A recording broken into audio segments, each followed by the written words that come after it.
comprendre certaines réponses, mais je ne suis pas là pour les commenter.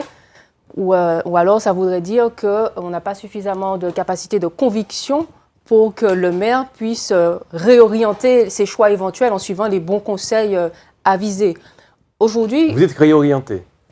Je ne comprends pas cette opposition, cette ambivalence entre une position de directeur de cabinet qui doit conseiller le maire et aujourd'hui, il se démarque des positions prises par le maire.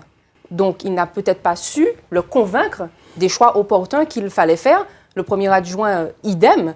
Donc, moi, je m'interroge. Je serai plus sur la lignée de monsieur Petit. En tout état de cause me concernant, j'ai été aux côtés de Charles-André Mancé, j'ai été collaboratrice de Charles-André Mancé. Lorsqu'à un moment donné, nos prises de position n'étaient pas les mêmes, j'ai eu le courage de le lui dire, de lui parler en face et de lui expliquer ma position.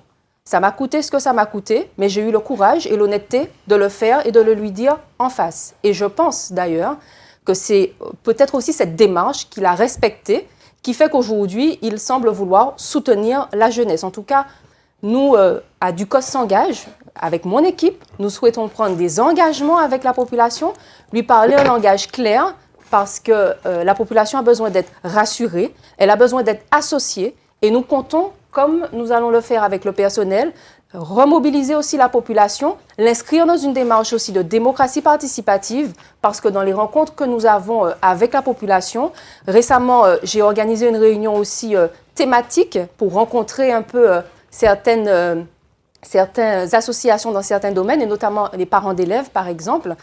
Ils traduisent la volonté d'être associés, d'être reçus, d'être entendus. Et je crois que nous devons, à Ducos, restaurer ce dialogue avec la population à travers des espaces d'échange. Donc, les comités de quartier, par exemple, ce sera l'occasion de discuter avec la population et de définir aussi les priorités ensemble pour la commune, pour faire les meilleurs choix.